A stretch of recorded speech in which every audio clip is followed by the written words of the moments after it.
नवरात्रको 5औं दिन आज स्कन्द माताको पूजा गरिँदै पार्टीका नेता कार्यकर्तालाई अनुशासित हुन नेकपा एमालेका अध्यक्ष केपी शर्मा ओलीको निर्देशन। पार्टी खोलेर चुनाव लड्न पूर्व राजा ज्ञानेन्द्र शाहलाई नेकपा एकीकृत समाजवादीका अध्यक्ष एवं पूर्व प्रधानमन्त्री माधव कुमार नेपालको चुनौती। हामी सामन्तवादकै सिको त गरिरहेका छैनौं भन्दै सभामुख देवराज घिमिरेको प्रश्न। देशलाई समृद्ध बनाउन राष्ट्रिय सहमतिको सरकार बनाउन नेकपा माओवादी केन्द्रका उपमहासचिव जनार्दन शर्माको प्रस्ताव। नेकपा एमाले सरकारमा हुँदा सधैँ देशको शिर उच्च पारेको छ भन्दै नेकपा एमालेका महासचिव शंकर पोखरेलको दावी। नेपाल सधैँ विश्व शान्तिका लागि प्रतिबद्ध रहेको उप प्रधानमन्त्री एवं रक्षा मन्त्री पूर्णबहादुर खड्काको प्रतिबद्धता। कांग्रेस छाडेर आए लगत्तै कमल थापाले कृष्ण कार्कीलाई दिए महामन्त्रीको जिम्मेवारी। लामो त्याग र बलिदानबाट प्राप्त उपलब्धि जोगाउनु सबैको दायित्व रहेको पूर्व राष्ट्रपति डाक्टर रामवरण यादवको भनाई। चाडपर्वका बेला विद्युत आपूर्तिमा कुनै पनि समस्या नआउने गरी प्रबन्ध मिलाउन ऊर्जा मन्त्री शक्ति बहादुर बस्नेतको निर्देशन।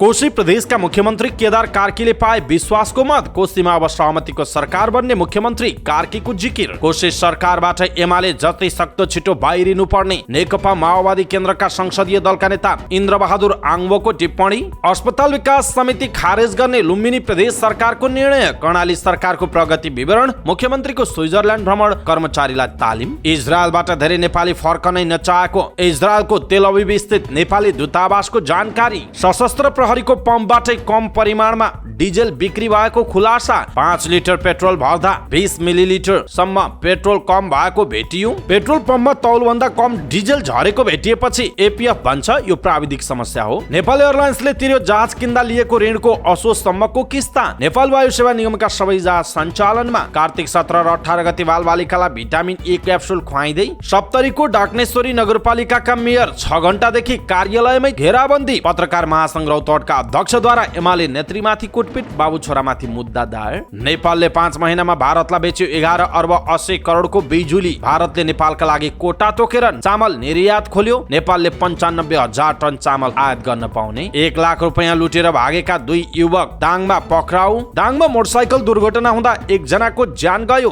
भारतसँग सीमा जोडिएको बैतडीको झुलाघाट नाका पूर्ण रूपमा सञ्चालनमा आयो। सल्यानका स्वास्थ्य सेवा कार्यालय र जिल्ला अस्पतालका 87 जना कर्मचारी डाक्टर र स्वास्थ्य कर्मीले दशैंमा पनि तलब भत्ता पाएनन्। स्तन र पाठेघरको मुखको क्यान्सरको परीक्षण बढाउनु पर्नेमा सरकारवालाहरूको जोड। काभ्रेको पनौतीमा गाडी दुर्घटना हुँदा 1 जनाको ज्यान गयो, 8 जना घाइते। मक्सिर 7 गतेबाट काठमाडौँमा 20औं हस्तकला व्यापार मेला आयोजना हुने। मुक्तिनाथ केबल कार बनाउन 80% वित्तीय लगानी सुनिश्चित। दशैं लागेसँगै शेयर बजारमा देखियो उत्साह। कारोबार रकम भने खुम्चियो। ब्रोकर कमिसन 10% ले घटाउने धितोपत्र बोर्डको निर्णय। अमेरिकी राष्ट्रपति जो बाइडेन इजरायलको भ्रमणमा। सर्वसाधारण अतात हुन नदिन अमेरिकाले इजरायलसँग मिलेर काम गर्ने अमेरिकी राष्ट्रपति बाइडेनको भनाई। गाजाका बालबालिका भन्छन् हाम्रा खुसी छिन्दा पनि उनीहरू अगाएनन्। भारतको योजना 2040 सम्म चन्द्रमामा मान्छे पठाउने, 2035 सम्म आफ्नै अन्तरिक्ष स्टेसन स्थापना गर्ने। यूएईलाई 7 विकेटले पराजित गर्दै नेपालले त्रिकोणात्मक श्रृङ्खलामा सुखद सुरुवात गर्यो। र समाचार पार्टी हेल्थ टिप्स अन्तर्गत आज हामी क्यान्सरको विषयमा जानकारी दिनेछौँ। क्यान्सरको लक्षण के छ, कस्तो अवस्थाको क्यान्सरलाई जटिल मानिन्छ, यसको उपचार के छ अनि कस्तो अवस्थाको क्यान्सर पूर्ण रूपमा निको हुन्छ भन्ने विषयवस्तुमा डाक्टर रोशन प्रजापतिले दिएको हेल्थ टिप्स यहाँहरुमा आज प्रस्तुत गर्छौं।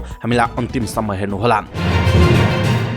दर्शक महानुभाव नमस्कार। समाचार पार्टी .com को न्यूज बुलेटिनमा यहाँलाई हार्दिक स्वागत छ। म प्रहलाद चन्द्र घिमिरे। आज मिति विक्रम सम्म 2080 साल कार्तिक 2 गते बिहीबार इस्वी सन् 2023 अक्टोबर 19 तारिक। आज असोज शुक्ल पञ्चमी। सदाको चाहिँ आज पनि हामी उपस्थित भएका छौँ। आजका मुख्य समाचार, ब्रेकिङ न्यूज अपडेट लगायत मलाई काम लाग्ने हेर्नै पर्ने महत्त्वपूर्ण समाचारहरू लिएर। हाम्रो मेहनतका लागि यो भिडियोमा एउटा लाइक अवश्य गर्नुहोला। दर्शक महानुभाव पलपलको न्यूज अपडेटका लागि हाम्रो च्यानललाई तपाईले अहिलेसम्म सब्स्क्राइब गर्नुभएको छैन भने कृपया सब्स्क्राइब गर्नुहोस् अनि नजिकै आउने बेल आइकनलाई क्लिक गर्नुहोला। दैनिक रूपमा हेर्नुहुन्छ भने रेगुलर भनेर लेख्नुहोला। आज पहिलो चोटि हेर्दै हुनुहुन्छ भने फर्स्ट टाइम भनेर लेखिदिनुहोला। देशभित्र हुनुहुन्छ भने अब रहेको गाउँठाउँ सहर जिल्लाको नाम लेख्नुहोला। विदेशमा हुनुहुन्छ भने कुन देशबाट हामीलाई हेरिरहनु भएको छ त्यो कुरा तलको कमेन्ट बक्समा कमेन्ट गर्नुहोला। आउनुहोस् दर्शक महानुभाव आजका मुख्य समाचार सुरु गरौँ। आज दशैंको 5औं दिन स्कन्द माताको पूजा आजा गरिँदै गरेको प्रसङ्गबाट। नवरात्रको 5औं दिन आज दशैं घर वा पूजा कोठामा नौ दुर्गा मध्येकी 5औं स्कन्द माताको विधिपूर्वक पूजा आराधना गरिँदैछ। प्रत्येक वर्ष आश्विन शुक्ल पञ्चमी अर्थात् दुर्गा पक्षको 5औं दिन स्कन्द माताको विधिपूर्वक पूजा आराधना गरिन्छ। पौराणिक ग्रन्थमा स्कन्द माताका विषयमा विभिन्न कथा वर्णन गरिएको छ। पार्वतीको आज्ञालाई स्वीकार गरी सनत कुमारले पार्वतीबाट जन्म ग्रहण गरेकाले स्कन्द माता नाम रहन गएको भन्ने कथा पाइन्छ। स्कन्दको अर्थ सनत कुमार रहेको छ। स्कन्द माताको प्रतिमा लक्षणमा यिनी सिंहासनमा बसेकी तथा दुवै हातले कमल पुष्प समाएको हुने विवरण पाइने धर्मशास्त्रविद प्राध्यापक डाक्टर रामचन्द्र गौतमले बताउनुभयो। नवरात्रको पहिलो दिन दशैं घर वा पूजा कोठामा वैदिक विधिपूर्वक घटस्थापना गरी जौको जमरा राखिएको थियो। त्यसै दिन घटस्थापना गरिएको स्थानमा नौ दुर्गा मध्येकी पहिलो देवी शैलपुत्रीको आह्वान गरी विधिपूर्वक पूजा आराधना गरियो। दोस्रो दिन ब्रह्मचारिणी, तेस्रो दिन चन्द्रघण्टा, चौथो दिन कुष्माण्डा देवीकी विधिपूर्वक पूजा आराधना गरिएको छ। 5औं दिन आज स्कन्द माताको विधिपूर्वक पूजा आराधना गरिँदैछ। नवरात्रका 9 दिन घटस्थापना गरिएको स्थल दुर्गा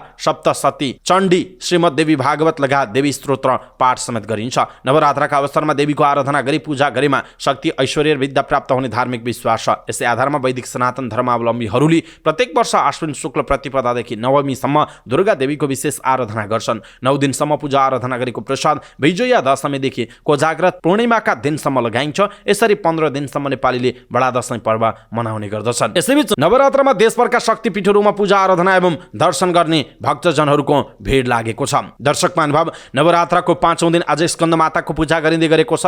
अब भोलि षष्ठी, सप्तमी, अष्टमी अत्यन्त बढी रोचक हुन्छ, किनकि दशैंको दिन त टीका लाउने, विजया दशमीको दिन टीका लाउने तर त्योभन्दा अगाडि विभिन्न ठाउँबाट घर घरमा, आफ्नो जन्मस्थलमा अनि गाउँको घरमा भन्ने हुन्छ। आजकालका केटाकेटी बाबु नानीहरूलाई चाहिँ सहरबाट गाउँ जान पाउँदाखेरि छुट्टै उल्लास हुन्छ। अनि खास गरी वर्षौंदेखि नभेटिएका आफन्तजन, परिवारका सदस्यहरू भेटघाट हुने, जमघट हुने, त्यो खालको एउटा वातावरण दशैंको अवसरमा मिल्छ भने सांस्कृतिक रूपमा पनि दशैं पर्व अत्यन्त हर्षोल्लास हुन्छ। अनि बर्खा सकिएर जाडो अझै लागिसकेको छैन। गर्मी र जाडोको यो बीचमा पर्ने मौसमले पनि अत्यन्त राम्रोसँग साथ दिने यो दशैंमा यहाँहरूलाई खास गरी धेरै धेरै शुभकामना छ। विजया दशमीको भगवानी दुर्गाले यहाँहरूको रक्षा गरून्, धेरै धेरै शुभकामना व्यक्त गर्छौँ। दर्शक महानुभाव, देशभित्र हुनुहुन्छ भने यहाँहरू आफन्त जन इष्टमित्र परिवारसँग भेट भइसक्नु भयो होला, अथवा भेट हुने तर्खरमा हुनुहुन्छ होला। पेसा व्यवसाय छोडेर कसरी जाने होला, व्यवस्थापन गर्ने एउटा चाँजो पाँजो मिलाइरहनु भएको छ होला। विदेशमा हुनेहरूले पनि बिदा मिलाएर आउने तर्खरमा हुनुहुन्छ होला। कतिपय बेला बिदा नमिलिरहेको हुनसक्छ। यहाँहरूलाई दशैं भन्ने बित्तिकै के कुराको बढी महत्त्व लाग्छ, देश तथा विदेशमा रहनुभएका सम्पूर्णलाई दशैं भन्ने बित्तिकै के कुराको चाहिँ याद आउँछ, त्यो कुरा तलको कमेन्ट बक्समा कमेन्ट गरिदिनु होला।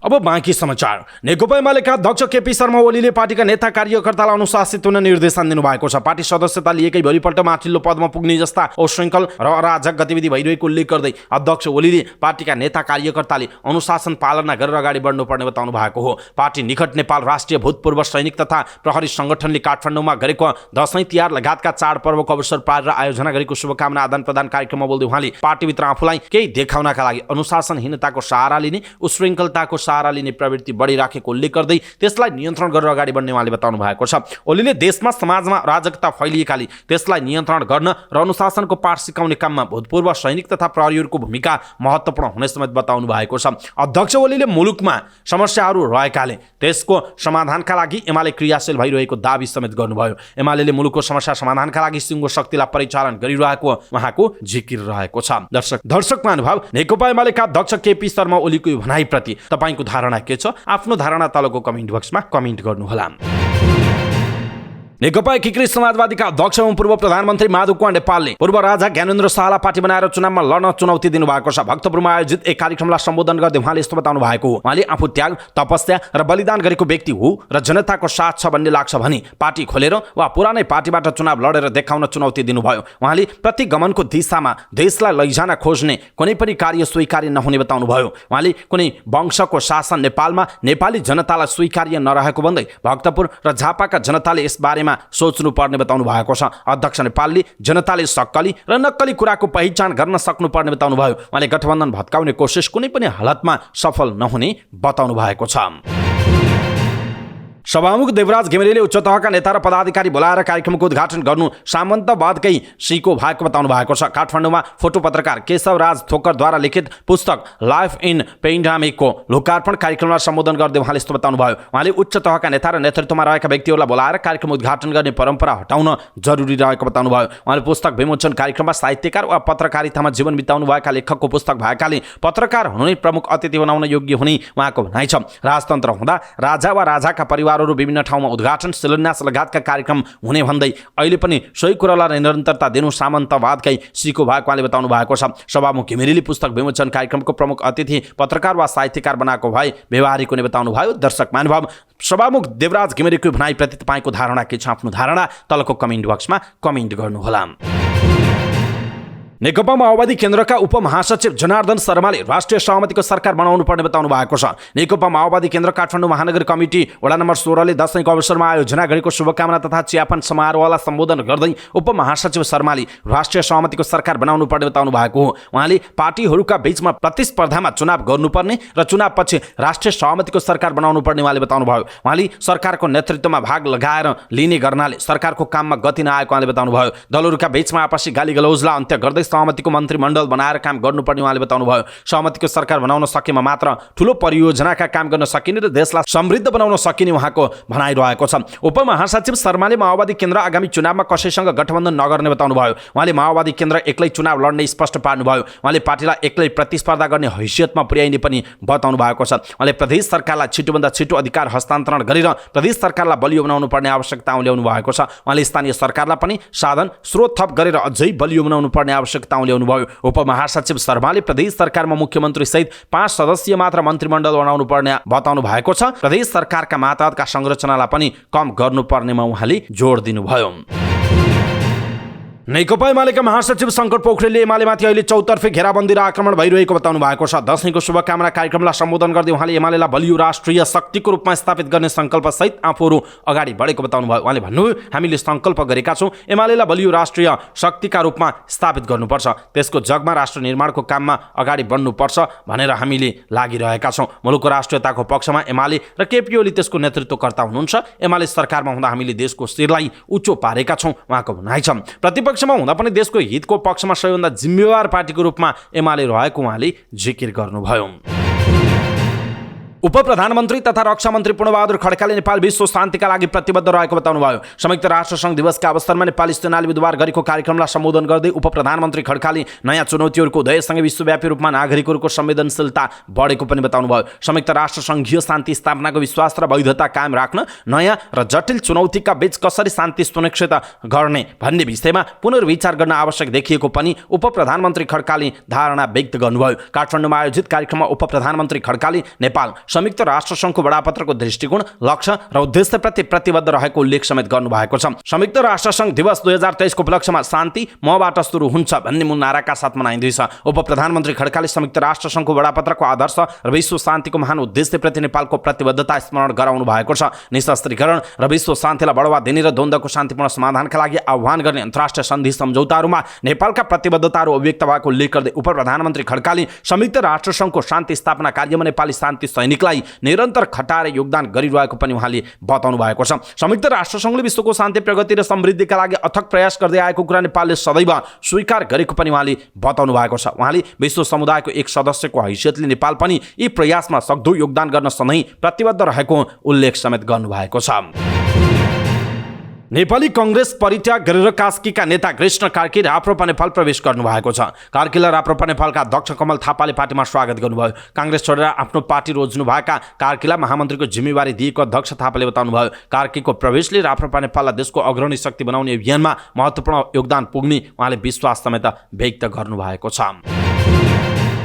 पूर्व राष्ट्रपति डाक्टर रामवरण यादवले लामो त्याग र बलिदानबाट प्राप्त उपलब्धिलाई जोगाउनु सबैको दायित्व भएको बताउनु भएको छ। 2007 सालको क्रान्तिदेखि नै लोकतन्त्र र संविधान सभाको आवाज उठाउने खुशीलाल मण्डलको नागरिक अभिनन्दन कार्यक्रममा राजविराजमा पूर्व राष्ट्रपति डाक्टर यादवले यस्तो बताउनु भएको हो। गणतन्त्र, लोकतन्त्र, संघीयता, समावेशिता, धर्मनिरपेक्षता लगायतका महत्त्वपूर्ण उपलब्धिहरूले देश जागृत भएको बताउँदै उहाँले ती उपलब्धि जोगाउनु पर्ने धारणा व्यक्त गर्नुभएको छ। कार्यक्रममा पूर्व सभामुख दमननाथ ढुङ्गानाले मधेसको इतिहास नयाँ सिराबाट लेख्नुपर्ने बताउनु भयो। कार्यक्रममा वयोवृद्ध राजनीतिज्ञ खुशीलाल मण्डललाई 70 सिराहा नागरिक समाजको तर्फबाट पूर्व राष्ट्रपति डाक्टर यादवले नागरिक सम्मान गर्नुभएको हो।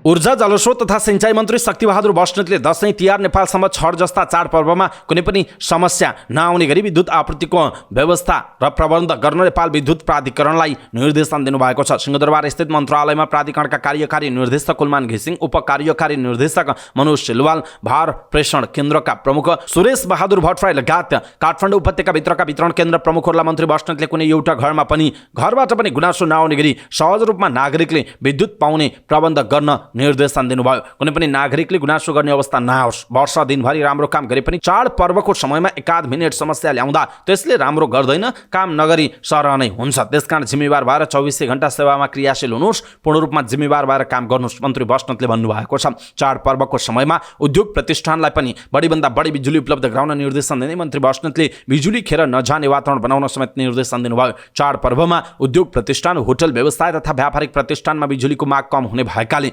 बिजुली खेर जाने अवस्था आउने भन्दै प्राधिकरणका कर्मचारीले जानकारी दिएपछि मन्त्री बस्नेतले भन्नुभयो, सकेसम्म बिजुली खेर जान नदिनुहोस्। मन्त्री बस्नेतले प्राधिकरणका नो लाइट सेन्टरलाई थप जिम्मेवार बनाउन, ग्राहकले गुनासो गर्ने बित्तिकै फोन उठ्ने प्रबन्ध गर्न तथा कुनै पनि समस्या आइहाले एकाध मिनेटमा नै उपभोक्ताको घरसम्म पुग्ने गरी द्रुत टोली व्यवस्थापन गर्न आग्रह गर्नुभयो। मन्त्री बस्नेत प्राधिकरण सञ्चालक समितिको अध्यक्ष समेत हुनुहुन्छ। ऊर्जा जलस्रोत तथा सिंचाई मन्त्रालयका सचिव गोपाल सिगदेलले उपभोक्तालाई केन्द्रमा राखेर सेवा उपलब्ध गराउन प्राधिकरणका कार्यकारी निर्देशक लगायतका कर्मचारीलाई आग्रह गर्नुभयो। प्राधिकरणका कार्यकारी निर्देशक कुलमान घिसिङले 24 घण्टा परिचालन हुने गरी काठमाडौँ उपत्यका र शहरी क्षेत्रमा जनशक्तिको व्यवस्थापन र परिचालन गरिएको बताउनुभयो। उहाँले चाडपर्वको समयमा आफै नियमित रूपमा वितरण केन्द्रहरूको अनुगमन निरीक्षणका लागि निस्कने जानकारी दिँदै कुनै पनि उपभोक्ताले गुनासो नआउने गरी काम गर्ने बताउनुभयो। चाडपर्वको समयमा उद्योग प्रतिष्ठान पनि कम क्षमतामा चल्ने भएकाले बिजुलीको माग कम हुने भएकाले केही बिजुली खेर जाने अवस्था रहेको उहाँको भनाइरहेको छ। प्राधिकरणले थप 100 मेगावाट बिजुली भारतीय बजारमा निर्यात गर्ने तयारी गरेको छ। त्यसका लागि अनुमति आउन बाँकी छ। उहाँले सकेसम्म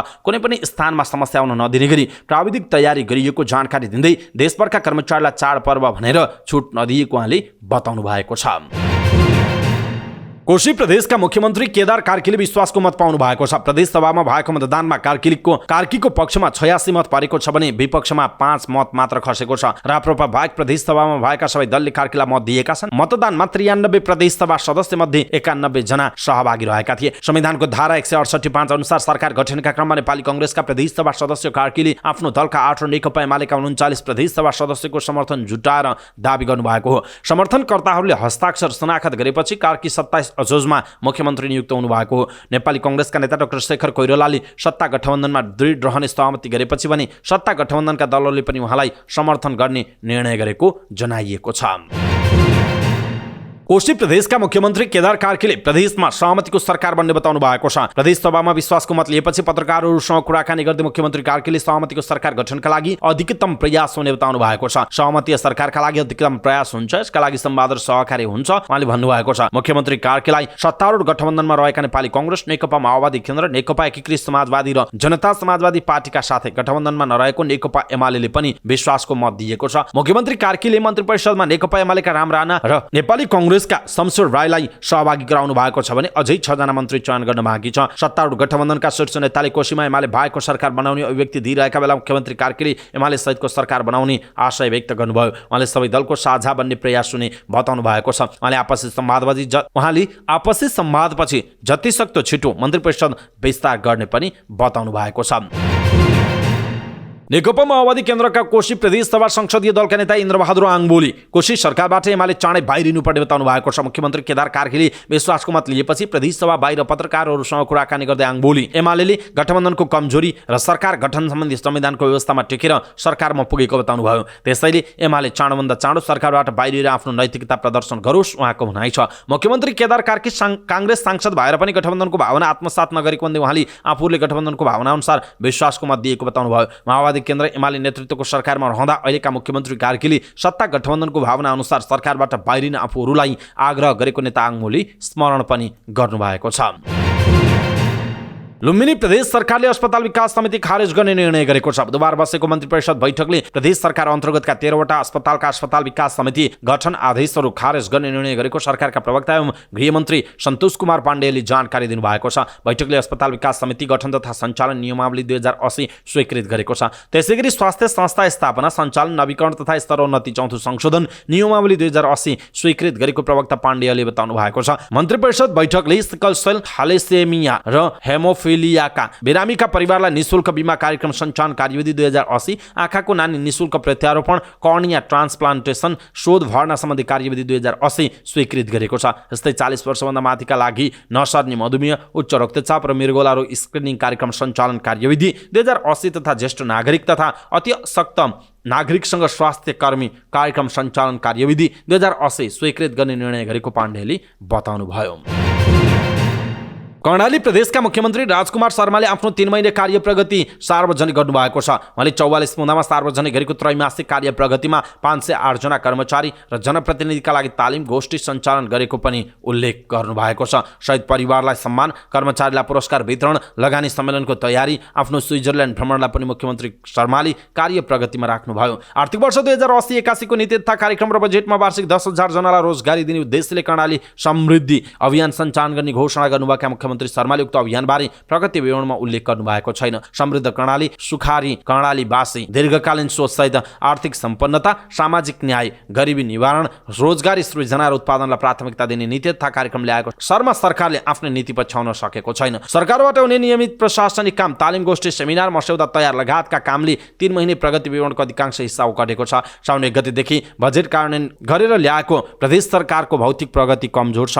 2079 पुसमा कर्णाली सरकारको नेतृत्व सम्हाल्नु भएका शर्माले हालसम्म कुनै पनि एउटा पनि देखिने काम गर्न नसकेको आरोप आफ्नै पार्टी माओवादी केन्द्रकै सांसदहरूले लगाउँदै आएका छन्। प्रदेश सरकारमा मन्त्रीहरू पनि निकै फुर्सदिला छन्। मन्त्रीहरू होटल, मोबाइल पसल उद्घाटन र गृह जिल्लामा हुने ससाना कार्यक्रमहरूमा सहभागी भएर समय बिताइरहेको आरोप लाग्ने गरेको छ। अर्थमन्त्री वेदराज सिंहले सोमबार वीरेन्द्रनगरको एउटा मोबाइल पसल उद्घाटन गरे। कानुन मन्त्री कृष्णबहादुर जीसीले आइतबार एक होटल उद्घाटन गरेका थिए। संहिता कार्यान्वयनको 7औं वर्षमा आइपुग्दा पनि प्रदेशले औचित्य पुष्टि गर्ने गरी काम गर्न नसकेको जनगुनासो आउने गरेको छ। दर्शक महानुभाव, यसप्रति तपाईको धारणा के छ? आफ्नो धारणा तलको कमेन्ट बक्समा कमेन्ट गर्नुहोला।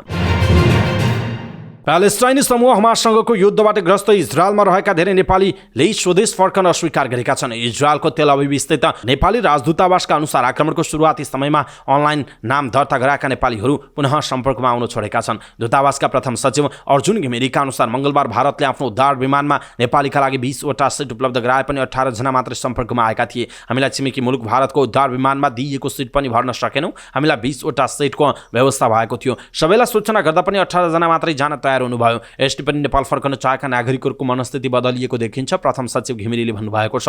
दूतावासले नेपाल फर्कन चाहनेहरूका लागि आवश्यक व्यवस्था गर्ने सार्वजनिक सूचना नै जारी गरेको छ। दूतावासले आक्रमण सुरु भएको तेस्रो दिनदेखि नेपाल फर्कन चाहनेको विवरण माग गरेको थियो। त्यसरी सूचना जारी गर्दा नाम दर्ता गराएका करिब 400 भन्दा बढी मध्ये 254 जना मात्रै पहिलो चरणको उद्धारमा नेपाल फर्किएका थिए। त्यसपछि मंगलबार थप 18 जनालाई भारतीय विमानको सहयोगमा दिल्ली हुँदै नेपाल ल्याइएको छ। पहिलो चरणमा नेपाल फर्कने 254 जना सबै विद्यार्थी थिए भने यो चरणमा श्रमका लागि गएकाहरू बढिरहेको जनाइएको छ।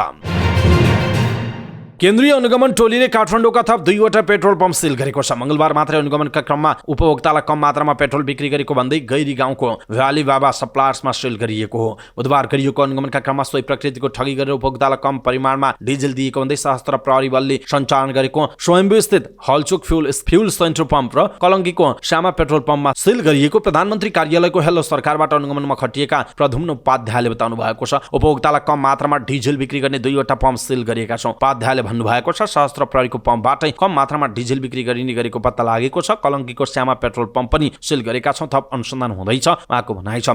दुवै पेट्रोल पम्पले बिक्री गरेको मूल्य भन्दा कम परिमाणमा उपभोक्तालाई डिजेल बिक्री गरेको अनुगमन टोलीले प्रारम्भिक निष्कर्ष निकालेको छ।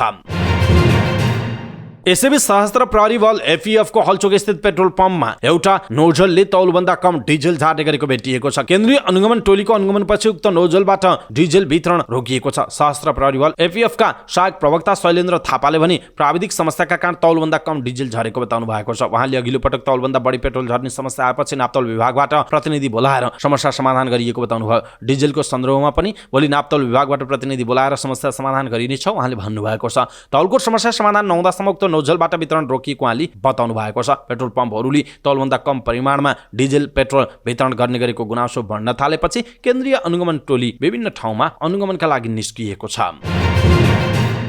नेपाल एयरलाइन्स नेपाल वायु सेवा निगमले अन्तर्राष्ट्रिय उडानका लागि खरिद गरेका 2 न्यारो बडी र 2 वाइड बडी जहाज किन्न ल्याएको ऋणको असोज 2080 सम्मको किस्ता तिरेको छ। निगमले कर्मचारी सञ्चय कोष र नागरिक लगानी कोषबाट लिएको ऋण दायित्व मध्ये 2 न्यारो बडी जहाजको 2080 असोज महिनाको किस्ता बापत पुरा र 2 वाइड बडी जहाजको आंशिक गरी 53,09,55,281 रुपियाँ भुक्तानी गरेको निगमले जनाएको छ।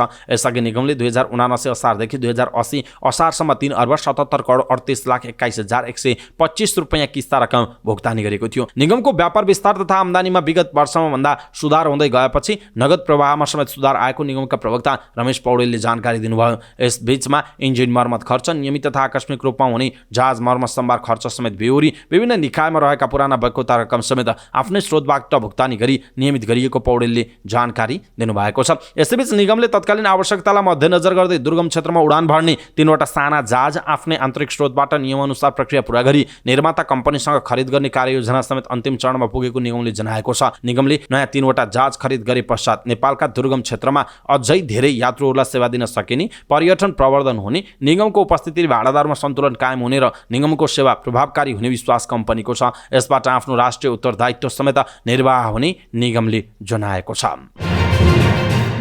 नेपाल वायु सेवा निगमका अन्तर्राष्ट्रिय उडानका सबै जहाज सञ्चालनमा आएका छन्। प्राविधिक समस्याका कारण ग्राउन्डेड जहाजहरू सबै सञ्चालनमा आएको निगमले जनाएको छ। निगमसँग अहिले कुल 4वटा जहाज छन्। असोजको 29 गतेदेखि सबै जहाज नियमित रूपमा उडिरहेको निगमले जनाएको छ। यसबाट चाडपर्वका अवसरमा सबै यात्रुहरूलाई आफ्नो गन्तव्यमा पुग्न सहज हुने निगमले जनाएको छ। आपतकालीन प्राविधिक समस्याका कारण उडान प्रभावित भई यात्रुमा परेको असुविधाप्रति निगमले क्षमा याचना समेत गरेको छ। आगामी दिनमा यस्ता समस्या न्यूनीकरण गर्न उचित व्यवस्थापन गर्दै लैजान निगम प्रतिबद्ध रहेको जनाइएको छ। समस्या दोहोरिन नदिने गरी काम गर्न सम्बन्धित प्राविधिक विभागहरूलाई कार्यकारी अध्यक्ष युवराज अधिकारीले कडा निर्देशन दिएको समेत निगमले जनाएको छ।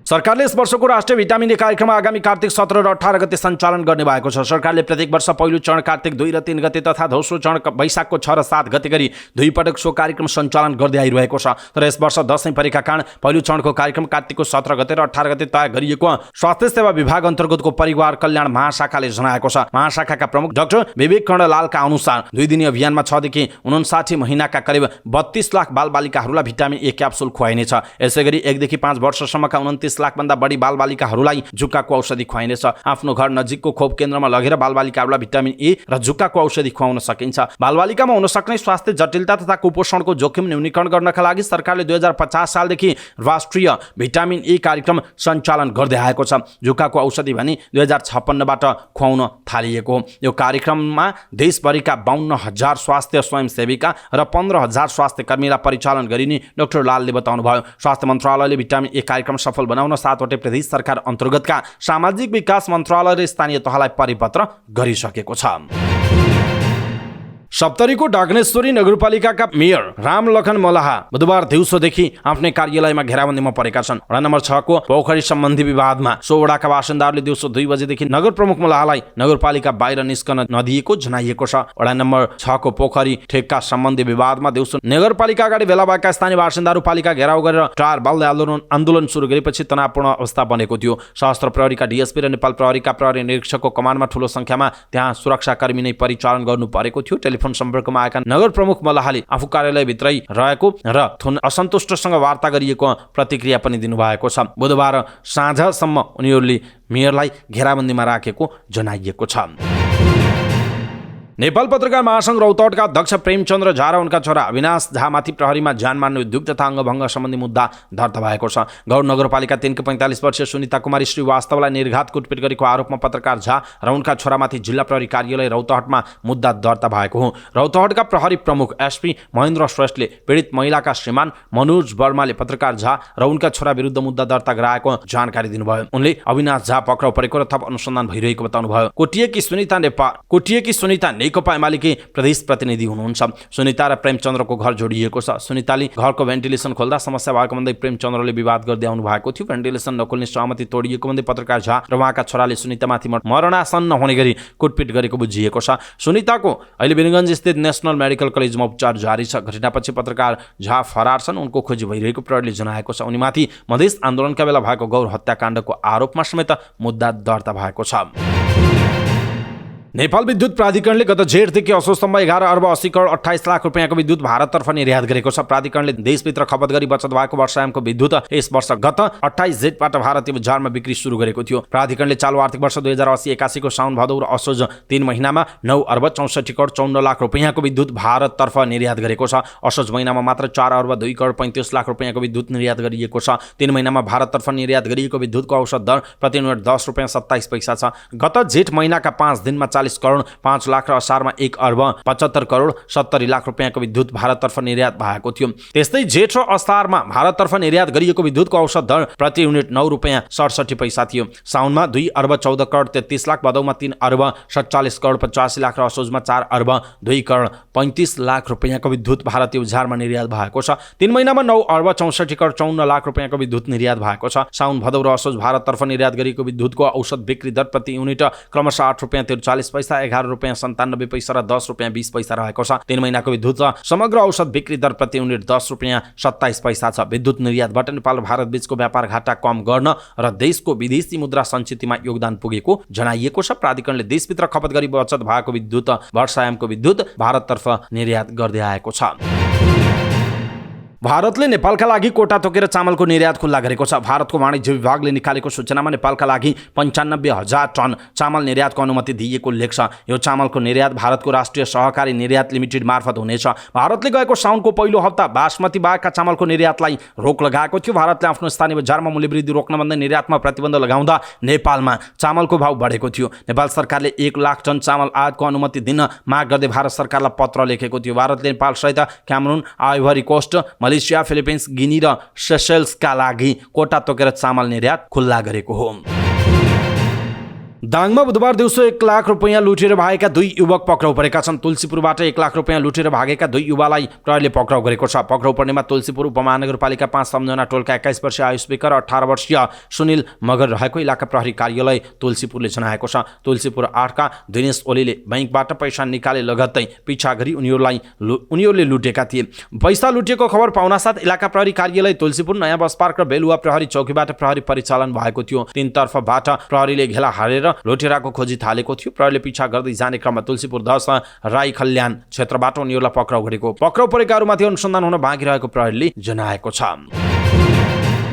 दाङमा मोटरसाइकल दुर्घटना हुँदा 1 जनाको जान गएको छ। दुर्घटनामा अर्का 1 जना घाइते भएका छन्। शान्तिनगर गाउँपालिका 5 रत भटुवामा रात 3 प 4325 नम्बरको मोटरसाइकल अनियन्त्रित भएर पल्टँदा चालक स्थानीय 14 वर्षका सुनिल विकको जान गएको हो। मोटरसाइकलमा पछाडि बसेका शान्तिनगर 5 काशीपुरका अजय चौधरीको बाँकीको नेपालगञ्ज मेडिकल कलेज कोहलपुरमा उपचार भइरहेको प्रहरीले जनाएको छ। भारतसँग सीमा जोडिएको बैतडीको झुलाघाट नाकामा पूर्ण रूपमा सञ्चालनमा आएको छ। झुलाघाट स्थित महाकाली नदीमा रहेको झोलुङ्गे पुलको मर्मत सम्भार कार्य भइरहेकाले गएको असोज 9 गतेदेखि आंशिक रूपमा मात्र सञ्चालनमा आएको थियो। पुल मर्मत सम्पन्न भइसकेकाले पूर्ण रूपमा आवागमन सञ्चालन भएको प्रमुख जिल्ला अधिकारी सुरेश पन्थीले जानकारी दिनुभयो। यसअघि पुल मर्मतको कामका लागि बिहान पाउने 9 बजेदेखि दिउँसो 1:15 बजेसम्म र दिउँसो 2:15 बजेदेखि दिउँसो 4:15 बजेसम्म पुलमा आवागमन बन्द गरिएको थियो। पूर्ण रूपमा नाका सञ्चालन भएसँगै अब बिहान 6 बजेदेखि साँझ 7 बजेसम्म आवागमन हुनेछ। झुलाघाट नाका पूर्ण रूपमा सञ्चालनमा आएसँगै दशैंका लागि घर फर्कने नागरिकलाई सहज भएको छ। नाकामा आंशिक रूपमा मात्र आवाजात भइरहेका बेला घर फर्कने नागरिकलाई समस्या भएमा अब झन्झट नहुने सीमा प्रहरी चौकी झुलाघाटले जनाएको छ। नाका पूर्ण रूपमा सञ्चालन भएसँगै दशैंको समयमा बैतडीका शक्तिपीठमा दर्शनका लागि आउने भारतीय दर्शनार्थीलाई समेत सहज भएको छ। बैतडीका निङ्गला सैनी, त्रिपुरा सुन्दरी, मेलौली, उदयदेव लगायतका मन्दिरमा दर्शनका लागि दशैंको समयमा भारतीय दर्शनार्थी समेत आउने गरेका छन्। झोलुङ्गे पुल जीर्ण भएपछि सीमा समन्वय बैठकमा नेपाल र भारतीय पक्षबीच पुल मर्मत सम्भार गर्ने सहमति भएको थियो। झुलाघाटमा पक्की पुल नहुँदा जीर्ण पुलबाट आवाजात गर्नुपर्ने बाध्यता छ। यहाँ लामो समयदेखि पक्की पुलको माग पनि गरिँदै आएको छ। सल्यानका स्वास्थ्य सेवा कार्यालय र जिल्ला अस्पतालका 87 जना कर्मचारी, डाक्टर, स्वास्थ्य कर्मी कार्यालय सहयोगले तलब पाएका छन्। झण्डै 2 महिनादेखि कार्यालय प्रमुख विहीन भएको कार्यालयमा सम्बन्धित निकायले प्रमुखको जिम्मेवारी कसैलाई तोक्न नसक्दा कर्मचारी, स्वास्थ्य कर्मी, डाक्टर लगायतले तलब नपाएको जनाइएको छ। जनताको सेवामा रात दिन नभनी खटिएर सेवा दिँदै आए पनि दशैंको समयमा तलब नपाएपछि स्वास्थ्य सेवा कार्यालय र अस्पतालका डाक्टर, स्वास्थ्य कर्मी, कर्मचारी आक्रोशित बनेका छन्। स्वास्थ्य सेवा कार्यालय सल्यानबाट पूजा आचार्यका सरुवा भएर गएपछि उहाँको ठाउँमा डाक्टर अर्जुन बुढामगर आउनु भएको थियो। अर्जुन बुढामगर स्थानीय तहमा समायोजनमा परेका कारण सामाजिक विकास मन्त्रालयले कार्यालय प्रमुखको जिम्मेवारी दिन सकेको थिएन। जिल्लाबाट प्रमुखको माग राख्दै आएपछि सामाजिक विकास मन्त्रालय सुर्खेतले सुजन सापकोटालाई पठाएको थियो। राजनीतिक खिचातानीका कारण अर्जुन बुढामगरलाई नै प्रमुख बनाउने मनसायका कारण सापकोटाको सरुवा मुख्यमन्त्री कार्यालयबाट रोकिएपछि स्वास्थ्य कार्यालय 2 महिनादेखि प्रमुख विहीन छ। कार्यालय प्रमुख नभएकै कारण दशैं नजिकिँदै गर्दा पनि अहिलेसम्म तलब खान नपाएको स्वास्थ्य कार्यालयमा कार्यालय प्रमुखका लागि सरुवा भएर आए पनि अहिलेसम्म प्रमुखको जिम्मेवारी पाउन नसकिनु भएका डाक्टर अर्जुन बुढामगरले बताउनु भएको छ। तलब पाए दशैं पर्व मनाउन घर जान हुन्थ्यो, तलब नै आएको छैन, कसरी जानु र उहाँले भन्नुभयो कार्यालय प्रमुखका लागि पहल गर्दै आए पनि सम्बन्धित निकायले व्यवस्था गरेको उहाँले बताउनु भएको छ। स्तन तथा पाठीगरको मुख्य क्यान्सर न्यूनीकरणका लागि परीक्षणलाई तीव्रता दिनुपर्ने सरकारवालाहरूले जोड दिएका छन्। स्वास्थ्य तथा जनसङ्ख्या मन्त्रालय, स्वास्थ्य सेवा विभाग अन्तर्गत परिवार कल्याण महाशाखा र रोटरी इन्टरनेसनलद्वारा आयोजित कार्यक्रममा सहभागी सरकारवालाहरूले नियमित परीक्षण आवश्यक भएको बताएका हुन्। नेपाल क्यान्सर केयर फाउन्डेसनमा कार्यरत डाक्टर सरिता घिमिरेले स्तन तथा पाठीगरको मुख्य क्यान्सर सम्बन्धी समस्याबारे समयमा पत्ता लाग्ने भएकाले महिलाहरूलाई यसबारे सचेत गराउनु पर्ने बताउनुभयो। कम्तीमा 10 देखि 15 वर्ष अवधि अगाडि नै जानकारी लिन सकिने र परीक्षण गर्न सकिने सुविधा भएकाले महिलालाई सो सम्बन्धी नियमित रूपमा परीक्षणको पहुँचसम्म पुग्ने वातावरण तयार गर्नुपर्छ उहाँले भन्नुभएको छ। उहाँले दिगो विकास लक्ष्य अनुसार सन् 2030 सम्म पाठीगरको क्यान्सर मुक्त विश्व निर्माण गर्ने लक्ष्य प्राप्तिका लागि यस सम्बन्धी थुप्रै कार्यक्रम कार्यान्वयन गर्नुपर्ने बताउनुभयो। स्वास्थ्य तथा जनसङ्ख्या मन्त्रालय स्वास्थ्य सेवा विभागका महानिर्देशक डाक्टर सङ्गीता मिश्रले हाल क्यान्सरबाट बचाउन खोपको समेत व्यवस्था थालिएको बताउनु भएको छ। स्तन तथा पाठीगरको क्यान्सर हुनुभन्दा अगाडिको सावधानीले निकै महँगो आर्थिक बोझ र मानव जीवन जोगाउन सक्छ उहाँको भनाइ छ। रोटरी क्लबका प्रेसिडेन्ट केपी उपाध्यायले रोटरी क्लबले स्तन र पाठीगरको क्यान्सर परीक्षणका लागि प्रेरित गर्न कुपन छापेर विभिन्न सङ्घ संस्थालाई न्यूनतम शुल्कमा किन्न आग्रह गर्ने, त्यही कुपन मार्फत नजिकको स्वास्थ्य संस्थामा आफ्नो संस्था र कम्पनीमा कार्यरत महिला कर्मचारी आफ्ना घरका महिला सदस्यलाई पठाउने योजना सञ्चालन गरिएको बताउनुभयो। त्यसै गरी त्रिवी शिक्षण अस्पतालको रेडियोलोजी विभागका सहायक प्राध्यापक डाक्टर अनामिका कश्यपले 30 वर्षदेखि माथिका उमेर समूहका महिलाले नियमित रूपमा पाठीगरको मुखको प्रारम्भिक परीक्षण र मेमोग्राम गर्नुपर्नेमा जोड दिनुभयो।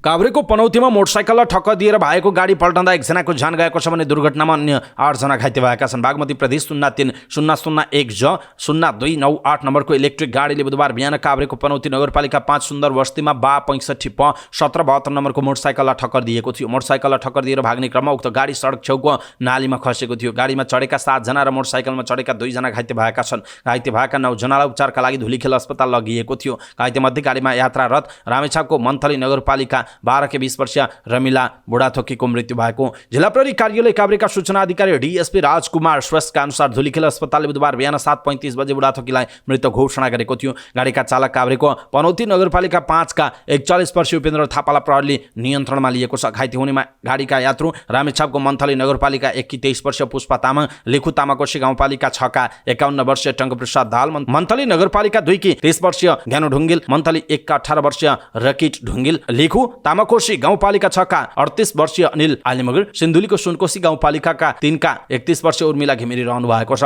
त्यस्तै मोटरसाइकलमा सवार इलाम थाकथुम गाउँपालिका 3 का 40 वर्षीय रामकुमार राई र उहाँकी श्रीमती 39 वर्षीय प्रविशा सुनवार घाइते हुनु भएको जनाइएको छ। 20औं हस्तकला व्यापार मेला तथा 18औं हस्तकला प्रतियोगिता हुने भएको छ। बुधबार यसबारे पत्रकार सम्मेलन गरी जानकारी दिएको मेला आगामी मक्सिरको 7 गतेदेखि 11 गतेसम्म काठमाडौँको होटल अन्नपूर्णमा हुनेछ। पत्रकार सम्मेलनमा बोल्दै नेपाल हस्तकला महासङ्घका अध्यक्ष प्रचण्ड साकेले उद्यमी कलाकार कालीगरहरूबाट उत्पादित नेपाली हस्तकलाका वस्तुहरूको स्थानीय र अन्तर्राष्ट्रिय बजार प्रवर्धनमा सहयोग पुर्याउने, नयाँ नयाँ निर्यात योग्य वस्तु उत्पादन गर्न उद्यमीहरूलाई प्रोत्साहित गर्ने, अन्तर्राष्ट्रिय बजारका आयातकर्ताहरूको चाहना अनुरूप वस्तु डिजाइन र रङ संयोजनका बारेमा उद्यमी व्यवसायीहरूमा जानकारी आदान प्रदान गर्ने स्वदेशी तथा विदेशी क्रेता तथा विक्रेता बीच एक आपसमा सिप प्रविधि डिजाइन र ज्ञानको आदान प्रदान गर्ने उद्देश्यले प्रतियोगिता राखिएको बताउनुभयो। मेलामा हस्तकलाका वस्तुहरूको करिब 150 वटा स्टल रहने बताइएको छ। मेलामा रहने स्टलहरू मध्येबाट उत्कृष्ट हुने एक स्टललाई आकर्षक नगद पुरस्कारको पनि व्यवस्था गरिएको उहाँले बताउनु भएको छ। प्रदर्शनीकर्तामा भारत, चीन, पाकिस्तान, बङ्गलादेश आदि देशका व्यापारीहरूको सहभागिता रहने बताइएको छ। व्यापार मेलामा महासङ्घका सदस्यहरू तथा विभिन्न भौगोलिक क्षेत्रबाट प्रतिनिधित्व गर्ने प्रदेशहरू, जिल्ला हस्तकला सङ्घ र वस्तुगत सङ्घहरूको समेत सहभागिता रहनेछ। प्रदर्शनीमा धातुकला, सुनचाँदी, सुती एवं ढाकाका सामान, पश्मिना, छालाजन्य सामान, प्राकृतिक रेसा र बाँसका सामानहरू लगायत अन्य हस्तकलाका सामग्री प्रदर्शनी एवं बिक्रीमा राखिने जनाइएको छ। विश्वकै सबैभन्दा लामो मुक्तिनाथ केबल कार बनाउन 80% लगानी सुनिश्चित भएको छ। विश्वकै लामो मुक्तिनाथ केबल कार बनाउनका लागि भारतको K&R इन्जिनियरिङ लिमिटेडले केबल कार परियोजना निर्माणका साथै लगानी समेत गर्ने गरी इन्जिनियरिङ प्रोक्युरमेन्ट कन्ट्र्याक्ट र लगानी EPCF मोडेलमा केबल कार बनाउने भएको छ। इन्जिनियरिङ प्रोक्युरमेन्ट कन्ट्र्याक्ट र लगानी EPCF मोडेलमा केबल कार बनाउने प्रारम्भिक सम्झौता केही समय अघि गरेसँगै परियोजना बनाउनका लागि 80% लगानी सुनिश्चित भएको मुक्तिनाथका अध्यक्ष अरुण सुवेदीले जानकारी दिनुभएको छ। उहाँले EPCF मोडेलबाट बन्न लागेको मुक्तिनाथ नेपालकै पहिलो ठूलो परियोजना भएको भन्दै 80 किलोमिटर लामो केबल कार बनाउन 55 अर्ब रुपैयाँ लागत अनुमान गरिएको बताउनुभयो। उहाँले समझदारी अनुसार कुल लागतको 80% अर्थात् 44 अर्ब रुपैयाँ K&R इन्जिनियरिङले लगानी गर्ने भएको बताउनुभयो। उहाँले आयोजनाको वातावरण मूल्याङ्कन प्रतिवेदन पास हुने र सरकारसँग आयोजना विकास सम्झौता गर्न बाँकी रहेको बताउनुभयो। उहाँले नेपालका कानुनी प्रक्रियाहरू लामो भएकाले प्रक्रिया पूरा गर्नका लागि काम गरिरहेको भन्दै 180 दिनभित्र पूरा गरी योजना निर्माणको विषयमा K&R इन्जिनियरिङसँग सम्झौता गर्ने बताउनुभयो। उहाँले मुक्तिनाथ केबल कार परियोजना बनाउनका लागि 80% वित्तीय स्रोत जुटेको भन्दै बाँकी 20% वित्तीय स्रोत नेपाल र बाहिरी कम्पनीहरूले इक्विटीको रूपमा जुटाउने बताउनु भएको छ। उहाँले आयोजना निर्माणका लागि 90% जग्गा खरिद गर्ने काम सकिएको भन्दै बाँकी 10% पनि लिने प्रक्रिया सुरु भइसकेको उल्लेख गर्नुभयो। उहाँले वातावरण प्रभाव मूल्याङ्कनको ड्राफ्ट रिपोर्ट आइसकेको बताउनु भएको छ। उहाँले मुक्तिनाथ केबल कार विश्वकै सबैभन्दा लामो केबल कार प्रणाली हुने बताउनुभयो। उहाँले मुक्तिनाथ केबल कार निर्माण सम्पन्न भएपछि गिनिज बुकमा नाम रहने बताउनुभयो। उहाँले मुक्तिनाथ जाँदा सडक खतरा युक्त हवाई मार्ग पनि खतरा जस्ता समस्यालाई केबल कार हुने बताउनु भएको छ। उहाँले मुक्तिनाथ मन्दिर विष्णुका स्वयम्भू सर्वप्राचीन पौराणिक 8 धाम मध्ये एउटा भएको उल्लेख गर्नुभयो। उहाँले मुक्तिनाथ केबल कार आयोजना निर्माणका लागि केपी ओली प्रधानमन्त्री हुँदा लगानी बोर्डले लाइसेन्स दिएर सम्झौता भएको बताउनुभयो। उहाँले नेपालको कानुनी झमेला र कानुनी प्रतिकूलता नगरिदिए मात्रै पनि धेरै ठूलो सहयोग निजी क्षेत्रलाई पुग्ने बताउनुभयो। उहाँले आयोजना सम्पन्न भएपछि 70 अर्बसम्म राष्ट्रको जीपीडीमा योगदान गर्ने भन्दै 9 अर्ब रुपैयाँ सरकारलाई राजस्व मात्रै जाने बताउनु भएको छ। त्यस्तै K&R रेलका अध्यक्ष कुरु प्रवीर कारलाले मुक्तिनाथ केबल कार परियोजना बनाउन चुनौती र समस्या भए पनि आफूहरू सक्षम रहेको बताउनु भयो। उहाँले मुक्तिनाथ केबल कार बनाउन K&R प्राविधिक र आर्थिक रूपमा सक्षम रहेको बताउनु भएको छ। मुक्तिनाथको विस्तृत आयोजना प्रतिवेदन DPR को काम सकिएको 2 वर्ष भइसकेको छ। मुक्तिनाथको केबल कारको DPR तयार पारी 2078 कार्तिक 15 गते लगानी बोर्डमा बुझाइएको थियो। त्यस्तै वातावरणीय प्रभाव मूल्याङ्कन EIA को काम अन्तिम चरणमा भएको छ। EIA को स्वीकृतिमा भएको ढिलाइले रोकिएको थियो। केबल कारको टप टु बटम 19 वटा स्टेसन हुनेछन्। यीमध्ये 8 स्टेसनमा अनिवार्य रूपमा ओर्लिनु पर्नेछ। 5 स्टेसनमा अत्यावश्यक भए मात्र ओर्लन पाइने र अन्य 11 स्टेसनमा बास बसेर जान पाइने व्यवस्था हुनेछ। कास्की बेरीठाँटीदेखि मुक्तिनाथसम्म केबल कारको लम्बाइ 80.15 किलोमिटर हुनेछ। केबल कारमा 776 वटा गोन्डला राख्न प्रस्ताव गरिएको छ। मुक्तिनाथ केबल कार 1000 देखि 3700 मिटर उचाइसम्म पुग्नेछ। प्रत्येक स्टेसनमा रिसोर्ट बनाउने योजना केबल कार परियोजनाको छ। केबल कारको पहिलो स्टेसन बेरीठाँटीमा हुनेछ। दोस्रो बेरीठाँटीदेखि घोडेपानी 13.31 किलोमिटर, तेस्रो घोडेपानी तातोपानी 12.73 किलोमिटर, चौथो तातोपानी लेते 16.44 किलोमिटर रहनेछ। पाँचौं स्टेसन लेते जोमसोम 23.92 किलोमिटर, छैटौं जोमसोम कागबेनी 8.24 किलोमिटर र सातौं स्टेसन कागबेनी रानीपौवा मुक्तिनाथसम्म 9 किलोमिटर रहने कम्पनीले जनाएको छ। वार्षिक 36 लाखले यो केबल कार मार्फत यात्रा गर्ने अनुमान गरिएको छ। दशैं सुरु भएसँगै शेयर बजार बढ्न थालेको छ। असोजमा शान्तमा बैंक ब्याज तिर्न र दशैंमा खर्च व्यवस्थापन गर्न शेयर बिक्रीको चाप आउँदा पछिल्लो केही दिन यता लगातार घटेर सोमबार 1851.43 को बिन्दुमा झरेको नेप्से मंगलबार र बुधबार लगातार 2 कारोबारको दिन बढेको छ। नेप्सेमा लगातार दोस्रो दिन पनि वृद्धि हुँदा 1900 को बिन्दु नाघेर बन्द भएको छ। बुधबार बजार परिसूचक नेप्से 43.27 अङ्कले वृद्धि हुँदा 1907.89 को बिन्दुमा बन्द भएको छ। बुधबार सबै उपसूचकमा हरियाली छाउँदा बैंकिङ क्षेत्रमा नै आकर्षण देखिएको छ। नेहर जीवन बीमा उपसूचक सर्वाधिक 2.87% वृद्धि हुँदा विकास बैंक उपसूचक 2.76%, हाइड्रो पावर उपसूचक 2.53% र बैंकिङ उपसूचक 2.46% बढेर बन्द भएको छ। नेप्सीमा हरियाली देखिए पनि दशैं लाग्दा लगानीकर्तामा सक्रियता घटेको छ, जसले बुधबार कारोबार रकम पनि घटेको जनाइएको छ। मंगलबार करिब 1 अर्बको कारोबार भएको बजारमा बुधबार कारोबार रकम घटेर 93 करोड 49 लाखमा सीमित भएको जनाइएको छ। 31,788 वटा कारोबारमा 37,72,023 किता सूचीकृत धितोपत्र किनेबेच हुँदा उक्त रकमको कारोबार भएको जनाइएको छ। जसमध्ये सानीमा जीआईसी इन्स्योरेन्सको सर्वाधिक 4 करोड 46 लाखको कारोबार हुँदा कुमारी बैंकको संस्थापक शेयर 3 करोड 14 लाख र आईएमई लाइफ इन्स्योरेन्सको 2 करोड 43 लाखको कारोबार भएको जनाइएको छ। बुधबार नेप्सेमा कुल 236 सूचीकृत कम्पनीको शेयर कारोबार भएको छ, जसमध्ये 223 कम्पनीको शेयर मूल्यमा वृद्धि हुँदा 10 कम्पनीको शेयर मूल्यमा गिरावट भएको छ। त्यस्तै 3 कम्पनीको शेयर मूल्य स्थिर छ। बुधबार हरियाली छाएको बजारमा आशा लघुवित्तको शेयर मूल्य 10% र इन्फिनिटी लघुवित्तको शेयर मूल्य 9.97% ले बढेर सकारात्मक सर्किट मूल्यमा बन्द भएको छ। यस्तै mid Solu hydro power share मूल्य 9.31% र ज्योति विकास बैंकको शेयर मूल्य 9.19% ले बढेको जनाइएको छ। बीडीडब्ल्यू लघुवित्तको शेयर मूल्य 4.62% ले गिरावट हुँदा एनआईवीएल समृद्धि फन्ड 2 को इकाइ मूल्य 3.95% ले वृद्धि भएको जनाइएको छ। नेपाल धितोपत्र बोर्डले ब्रोकर कमिसन घटाउने निर्णय गरेको छ। बोर्डको सञ्चालक समितिको बैठकले ब्रोकर कमिसन 10% ले घटाउने निर्णय गरेको हो। बोर्डको यो निर्णय अर्थ मन्त्रालयको स्वीकृतिपछि कार्यान्वयनमा आउने बोर्ड स्रोतले जनाएको छ। धितोपत्र बोर्डका कार्यकारी निर्देशक मुक्तिनाथ श्रेष्ठको संयोजकत्वमा बनेको अध्ययन समितिले ब्रोकर कमिसन 10% ले घटाउने प्रस्ताव गरेको थियो। सो समितिको प्रस्ताव अनुसार बोर्डको सञ्चालक समितिले निर्णय गरेर स्वीकृतिका लागि अर्थ मन्त्रालयमा पठाउने भएको छ। संशोधित नयाँ कमिसन अनुसार हाल शेयर कारोबारमा रहेको अधिकतम 0.40% को माथिल्लो 0.36% पुग्नेछ। त्यस्तै 0.27% रहेको तल्लो सीमालाई घटाएर 0.243% कायम गर्ने निर्णय भएको धितोपत्र बोर्ड स्रोतले जनाएको छ। बोर्डले ब्रोकर मार्फत आफूले पाउने शुल्क समेत 10% बिन्दुले घटाएको बताएको छ।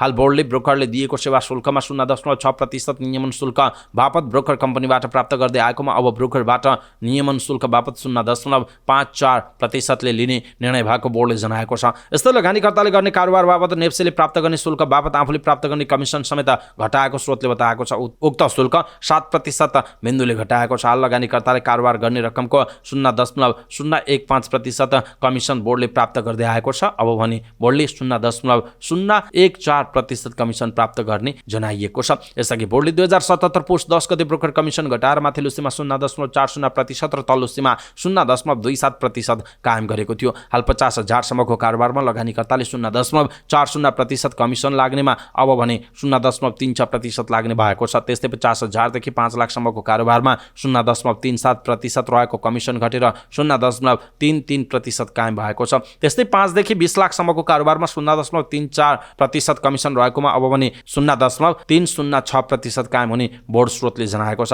20 लाखदेखि 1 करोड रुपैयाँसम्म 0.30% रहेको ब्रोकर कमिसन अब 0.27% र 1 करोडमाथि 0.27% रहेकोमा कमिसन अब 0.243% हुने भएको जनाइएको छ। केही समय अगाडि धितोपत्र बोर्डका अध्यक्ष रमेश कुमार अमालले ब्रोकर कमिसन घटाउन प्रस्तावसँगै बोर्डको कमिसन घटाउन प्रस्ताव पनि लैजाने बताउनु भएको थियो। सोही अनुसार उहाँले ब्रोकर कमिसनसँगै धितोपत्र बोर्डको कमिसन पनि घटाउने प्रस्ताव सञ्चालक समितिबाट पारित गराएको बताउनु भएको छ। अमेरिकी राष्ट्रपति जो बाइडेन इजरायल पुग्नु भएको छ। युद्धरत अवस्थामा अमेरिकी राष्ट्रपति जो बाइडेन इजरायल पुगेको अन्तर्राष्ट्रिय सञ्चार माध्यमले जनाएका छन्। गाजा क्षेत्रका अस्पतालमा भएको आक्रमणपछि परिस्थिति झन जटिल बन्दै गएको छ। उक्त हमला मध्यपूर्वमा अमेरिकाका लागि पनि अप्ठ्यारो हुन सक्ने बताइएको छ। यदि जोर्डन, मिस्र तथा फिलिस्तानले यसको सुरुवात गरेमा लेबनानमा प्रदर्शन बाइडेनका लागि टाउको दुखाइको विषय बन्न सक्ने जनाइएको छ। यसैबीच अमेरिकी राष्ट्रपति जो बाइडेनले गाजामा सर्वसाधारणको ज्यान दिन नदिन अमेरिकाले इजरायलसँग मिलेर काम गर्नुपर्ने बताउनु भएको छ। तेल अभिभमा नेतान्याहुको युद्ध क्याबिनेटलाई भेटेपछि अमेरिकी राष्ट्रपति जो बाइडेनले भन्नुभयो, आफ्नो नागरिकको रक्षाका लागि काम गर्नका लागि हामी इजरायललाई सहयोग जारी राख्नेछौँ। हामी निर्दोष नागरिकलाई थप त्रासदी रोक्नका लागि तपाईँ र यस क्षेत्रका साझेदारहरूसँग काम जारी राख्नेछौँ। तेल अभिभमा नेतान्याहुको युद्ध मामिला हेर्ने उच्चस्तरीय समितिसँग भेटेपछि अमेरिकी राष्ट्रपति बाइडेनले भन्नुभएको छ। प्रतिक्रियामा इजरायली प्रधानमन्त्री बेन्जामिन नेतान्याहुले सर्वसाधारणले ज्यान गुमाउनु पर्ने अवस्था हुन नदिन प्रयास गर्ने प्रतिबद्धता व्यक्त गर्नुभयो। नेतन्याहुले बाइडेनसँग भन्नुभयो, इजरायलले युद्धमा नागरिकलाई हानिको अवस्थाबाट टाढा राख्न सक्दो प्रयास गर्नेछ। हामीले उनीहरूलाई सुरक्षित स्थानमा सर्न आग्रह गरेका छौँ र हामी उनीहरूलाई सुरक्षित स्थानमा सार्न आग्रह गरिरहनेछौँ। न्यूनतम आवश्यकता पूरा भएको सुनिश्चित गर्न हामी तपाईँसँग मिलेर काम गरिरहन्छौँ, उहाँको भनाइरहेको छ। इजरायली हवाई अभियानलाई उत्प्रेरित गरेको र गाजा पट्टीमा जमिनको आक्रमणको खतरा बढेपछि बाइडेनले इजरायलको ऐक्यबद्धता भ्रमण गर्न लाग्नु भएको हो। भ्रमणको पूर्व सन्ध्यामा गाजाको एक अस्पतालमा भएको आक्रमणमा 500 भन्दा धेरैको जान गएको भन्दै हमास नियन्त्रित गाजापट्टीका स्वास्थ्य अधिकारीहरूले बताएका छन्। उनीहरूले आक्रमणका लागि इजरायललाई दोषी ठहराएका छन्, जसले अरब विश्वमा आक्रोश फैल्याएको छ। विश्व समुदायले चासो व्यक्त गरेपछि नेतन्याहुले अस्पतालमा भएको आक्रमणबारे भनेका छन्, पुरै विश्व नै आक्रोशित भएको छ, तर यो आक्रोश इजरायलप्रति होइन आतंकवादीहरूप्रति लक्षित हुनुपर्छ, उहाँको भनाइरहेको छ।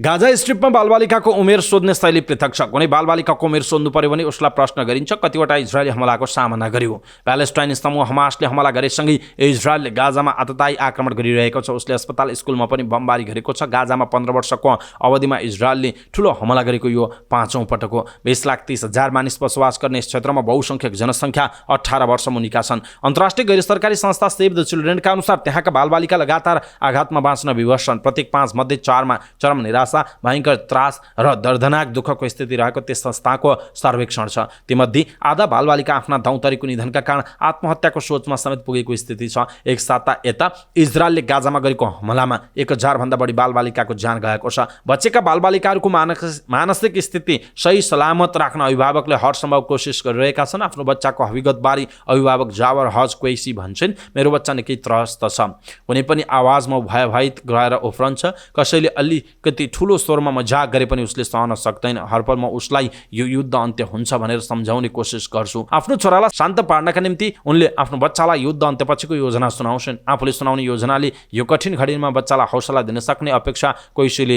राखेका छिन्। आततायी हमलाले कुन बेला आफ्नै ज्यान जाने हो भने टुङ्गो छैन। कोइसीले आफ्नो बच्चालाई एक्लै नछोड्ने भरोसा दिलाएका छिन्। क्षेप्यास्त्रको प्रकाशसँगै आउने धमकेदार आवाजको सामना कसरी गर्ने भन्ने तालिम उनले आफ्नो बच्चालाई दिएकी छिन्। आमाको तालिमकै कारण 10 वर्षीय ओमार दक्षिणी सर रफाह अहलममा सुत्दा आफ्नो हत्केलाले दुवै कान थुनेर सोध्छन्, मैले जोगिन उनलाई तयार गरे पनि मलाई डर छ मेरो ज्वरो जिन्दगीभर त्रसित हुन सक्छ। हमलातर्फ उसको ध्यान नजाओस् भन्नका लागि हरसम्भव प्रयत्न गरिरहनेछु, तर क्षेप्यास्त्र र बमको आवाज सुन्न मेरो छोरा विवश छ, कोइसीले भनेकी छिन्। बदी आफ्नो बालबच्चासँगै एउटै कोठामा रहन्छन्। उनका पतिले छोराछोरीको ध्यान हमलातिर नहोस् भन्नका निम्ति आफ्नो बाल्यावस्थाको अवस्था सुनाउँछन्। वर्तमानमा सन्तानलाई आत्मविश्वासिलो बनाउने हरसम्भव प्रयत्न गरिरहेका अभिभावकको भविष्यमा आफ्ना सन्ततिको गहिरो तनावमा जान सक्ने चिन्तामा रहेको जनाइएको छ। बच्चाहरू भन्छन् कि तपाईहरू सुरक्षित रहनुहोस् है, हामी तपाईहरूलाई औधी माया गर्छौँ। युद्ध अन्त्य भएपछि हामीसँगै बसेर खुसी मनाउनुपर्छ।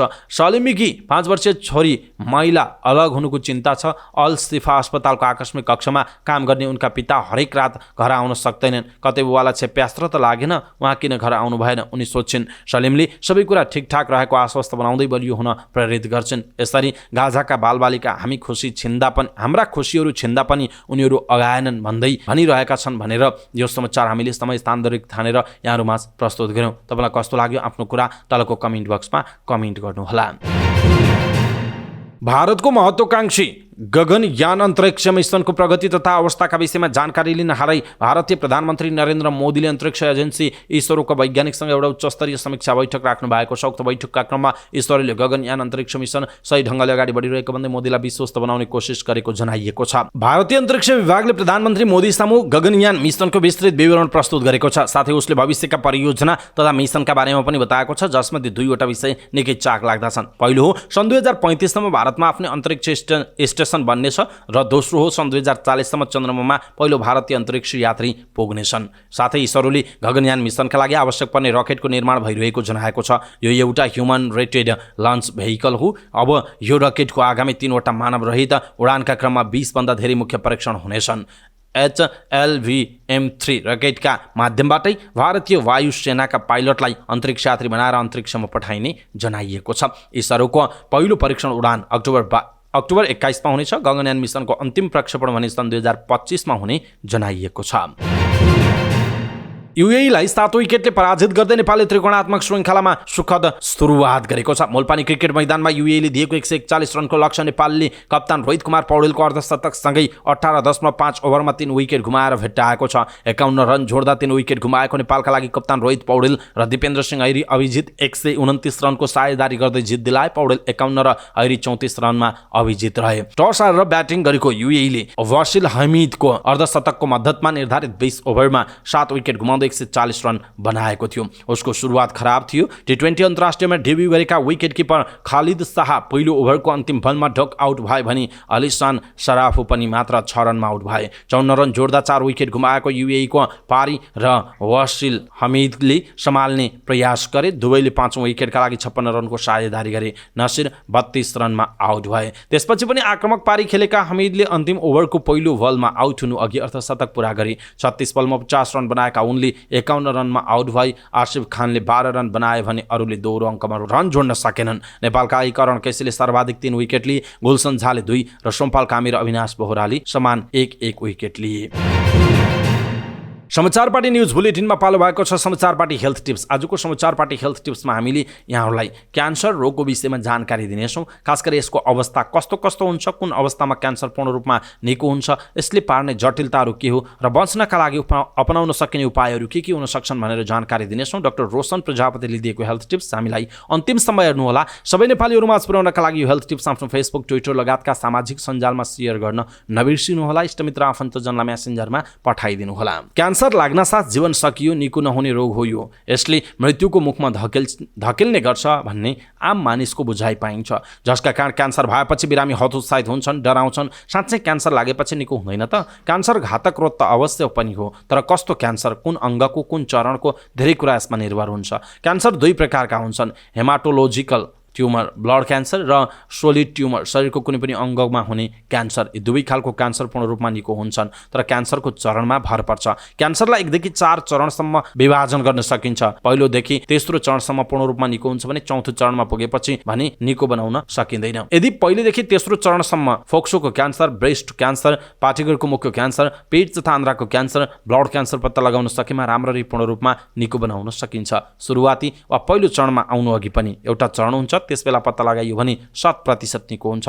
पहिलो चरणमै पत्ता लागेमा क्यान्सर पूर्ण रूपमा निको हुन सक्छ। खास गरी स्तन र पाठेघरको क्यान्सरलाई पूर्ण रूपमा निको पार्न सकिन्छ।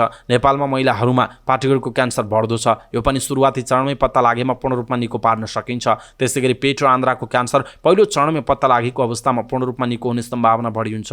घाँटीको क्यान्सर पनि यस्तै हो, सुरुवाती चरणमा पत्ता लगाउन सकियो भने, सही उपचार गरियो भने पूर्ण रूपमा निको हुन्छ। कस्तो अवस्थाको क्यान्सर जटिल मानिन्छ त? क्यान्सरको चौथो चरणको अवस्थालाई जटिल मानिन्छ। यो चरणको क्यान्सर अन्य अङ्गमा पनि फैलिसकेको हुन्छ, जसले गर्दा शल्यक्रिया गरेर पनि केही पूर्ण रूपमा निको पार्न सकिँदैन। यसबेला बिरामीलाई निको पार्नभन्दा पनि सहज बनाउन उपचार गरिन्छ। कस्तो प्रकृतिको क्यान्सर र कुन रूपमा फैलिएको छ भन्ने पनि हुन्छ। त्यसैले पहिलो चरण अघि नै सम्भावित क्यान्सरबारे पत्ता लगाउन सकियो भने क्यान्सरको जोखिमबाट जोगिन सकिन्छ।